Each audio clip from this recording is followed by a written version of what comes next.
Laudetur Jesus Christus. Queridos hermanos, la Iglesia siempre nos mandó con gran amor cuidar nuestra fe y mantenerla a salvo de cualquier contaminación con la herejía y incluso con aquellas desviaciones que más o menos se acerquen a ella. Nos mandaba lo siguiente: no basta evitar la herética pravedad, sino que además es preciso rehuir diligentemente los errores que más o menos se le acercan, por lo cual deben todos observar también las constituciones y decretos donde la Santa Sede ha proscrito y prohibido las opiniones pravas de este género, es decir, todo lo que se acerque a la herejía. Si esto es para todos, imagínense cuánto más afecta a aquellos que deben ser elegidos para ocupar puestos jerárquicos. Es el primer requisito para que una elección sea válida, bien hecha. No el seguir las normas estrictas del acto electivo, sino que se cumplan los requisitos para ello. Que el primero es la adhesión inquebrantable a las verdades reveladas. Y digo esto porque últimamente hay una campaña muy grande, dado que ya no se puede defender absolutamente nada de lo que enseña y hace Bergoglio. Recurren a plantear la posibilidad de que realmente sigue habiendo un papa dentro de la estructura del Novus Ordo, y que ese sería Joseph Ratzinger, Benedicto XVI. Pero esto que acabo de leer también incluye a Ratzinger, como a todos los que son cultores de todas las teorías modernistas que se han difundido ampliamente, sobre todo a partir del Conciliábulo Vaticano II, llamado por Roncalli. Y todas estas personas que han tenido actuación destacada en ese conciliábulo nunca habrían podido acceder a ello ni haber hecho después carrera en los cargos jerárquicos sin la actuación de Roncalli, sin la irrupción de Roncalli y Juan XXIII a partir de ese cónclave de octubre de 1958, en donde se desplaza a quien fue realmente elegido, el Papa Siri, y asume Roncalli, quien se encargó de abrir la puerta a todos los peritos que participaron en el Conciliábulo Vaticano II y que estaban, muchísimos de ellos, con sospecha de herejía por parte del Santo Oficio, y entre ellos Joseph Ratzinger. Ninguno de estos entonces hubiera podido continuar adelante con cargos jerárquicos si realmente no hubiera sucedido lo que sucedió en el cónclave del 58. Y todo esto que decimos, que afecta todavía a personas que están con vida, lo decimos sinceramente, hermanos, con el deseo de que abracen realmente la integridad de la fe antes de partir y de presentarse ante el Señor. Es decir, el Señor nos manda, Dios nos manda, observar los frutos y juzgar acerca de los frutos, justamente para poder discernir dónde está la verdadera doctrina y adherirnos a ella y huir de lo que se aparta de ella, como tenemos mandado. Así que voy a reenviarlos a ustedes a las conferencias del padre Ramiro Rivas, sobre todo a esta que trata sobre Joseph Ratzinger, Benedicto XVI, que están subidas, yo las he subido al canal Maranata, y tienen también la posibilidad de acceder directamente al canal Dominus Exercitum, en donde están incluso actualizadas, me han dicho últimamente, no en cuanto al contenido de las conferencias, sino en cuanto a la ilustración de las mismas. Así que les voy a dejar también el link a ello, para que vean con todo detalle cuál ha sido la actuación y la enseñanza de Joseph Ratzinger mientras era Benedicto XVI. Me voy a valer también, hermanos, del número de Chiesa Viva, número especial acerca de Benedicto XVI, que es el número 457 del año 2013 y que salió publicado en febrero del 2013, justamente días antes de que presentara su renuncia. Vayan a este número, les dejo también el link, donde tienen analizado con sumo detalle también toda su actuación, su pensamiento, su filosofía, su teología. Es muy, muy importante.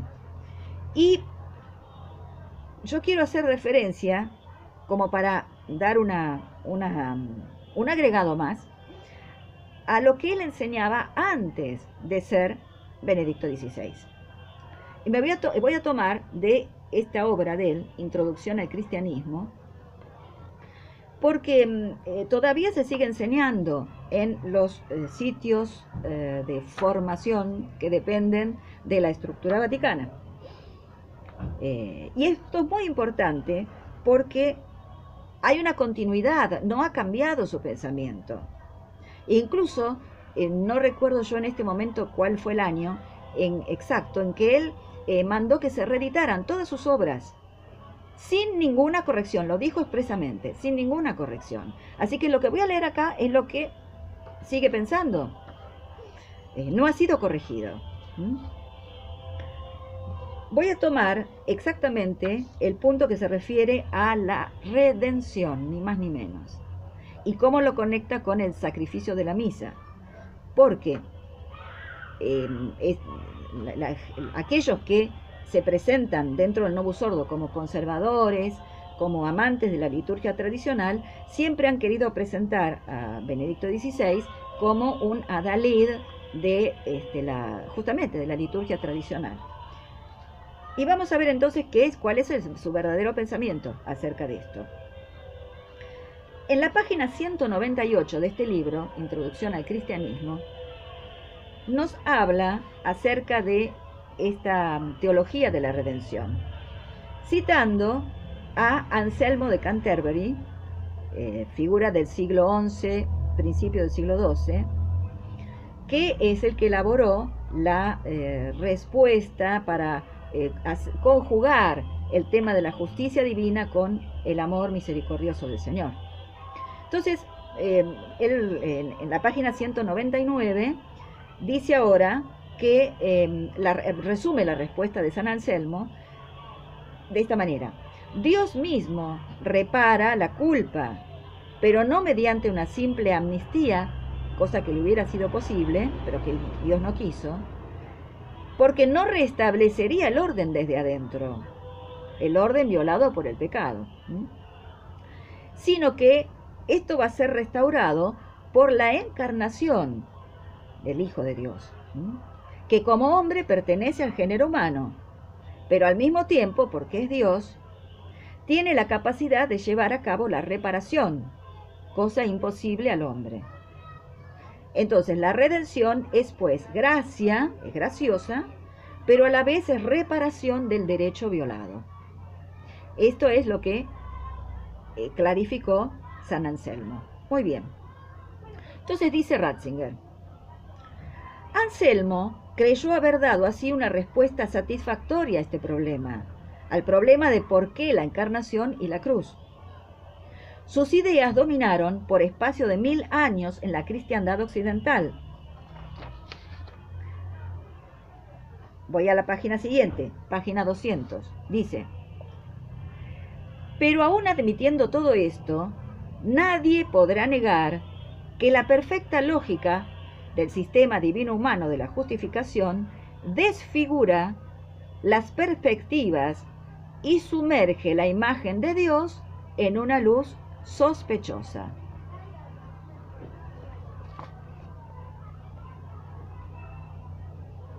Página 200. Entonces remite a el sentido de la cruz. Vamos a la página 244, donde retoma esta idea. La conciencia cristiana en general está condicionada en este problema por la concepción de Anselmo de Canterbury. Y dice: los devocionarios presentan la concepción según la cual en la fe cristiana nos encontramos con un Dios cuya severa justicia exigió el sacrificio de un hombre, el sacrificio de su hijo, de su propio hijo, un hombre que es Dios, decimos nosotros, por favor. Y fíjense lo que dice ahora, página 245. Esta concepción se ha difundido tanto cuanto falsa es.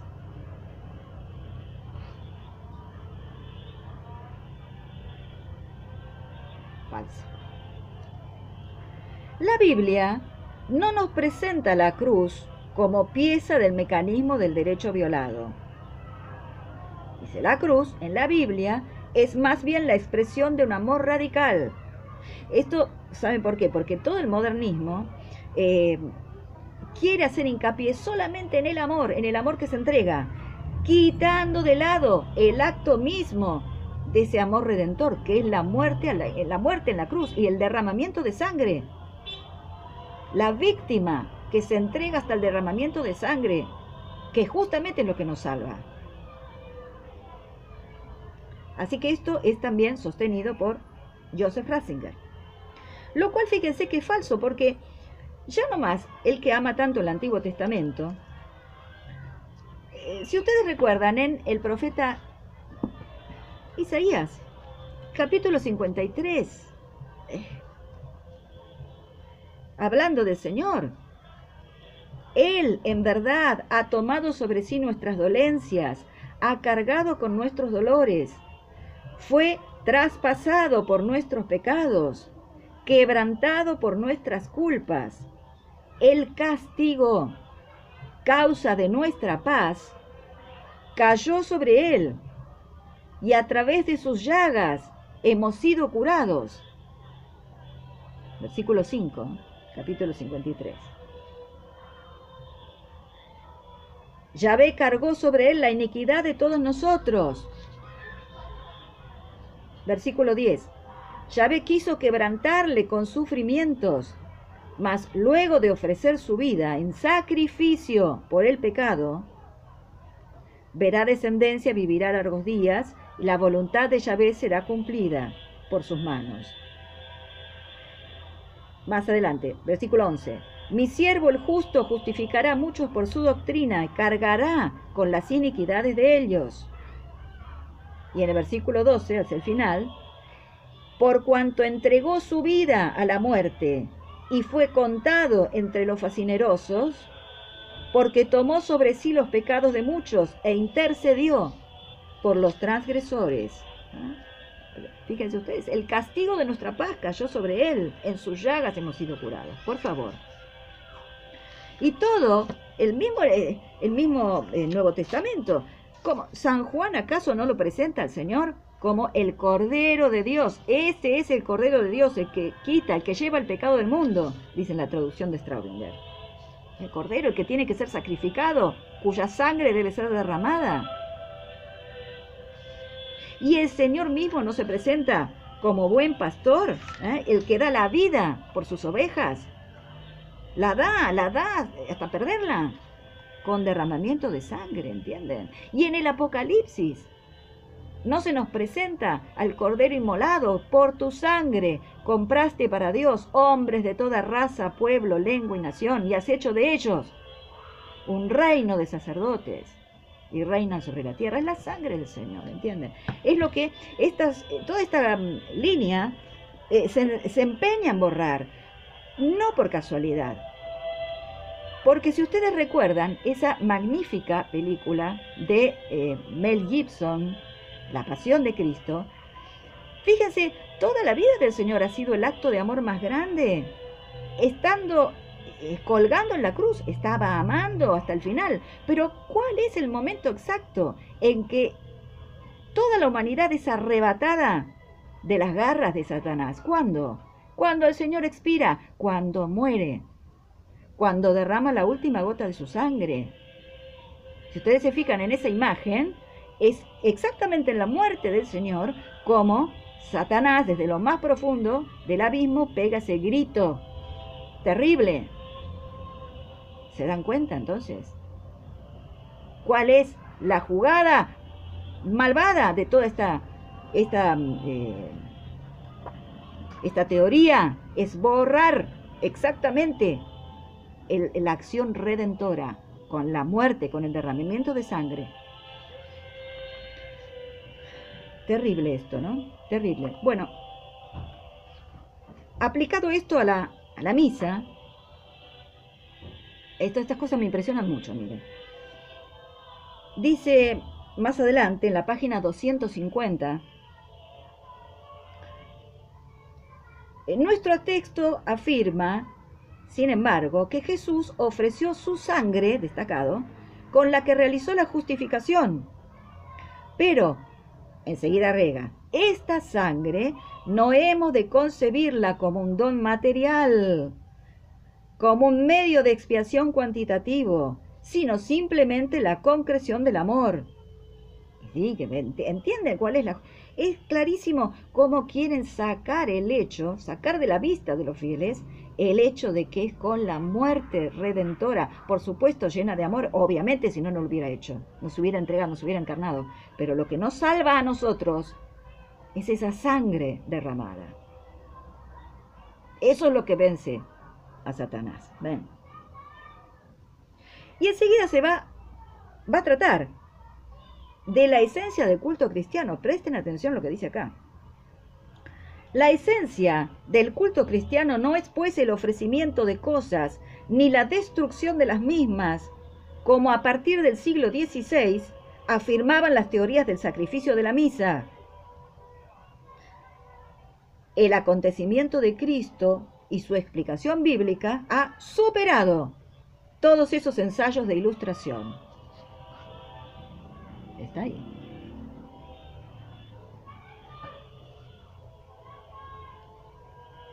¿Se entiende?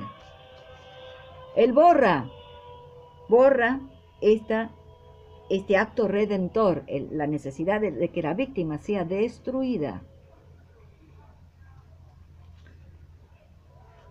Sin derramamiento de sangre no hay redención, hermanos. Esa es la verdad. Y más aún, en la página 254 va a decir lo siguiente. Esencialmente, hemos también dado respuesta a la pregunta que nos hacíamos al principio.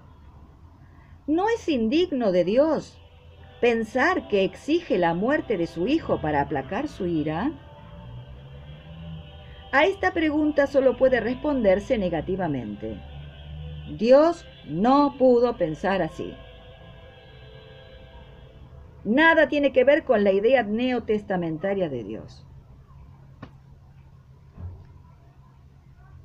Los que se escandalizan por lo que dice Bergoglio, sepan que ya lo dijo antes Benedicto XVI, siendo Joseph Ratzinger, pero les digo, esto no ha sido corregido, continúa en auge.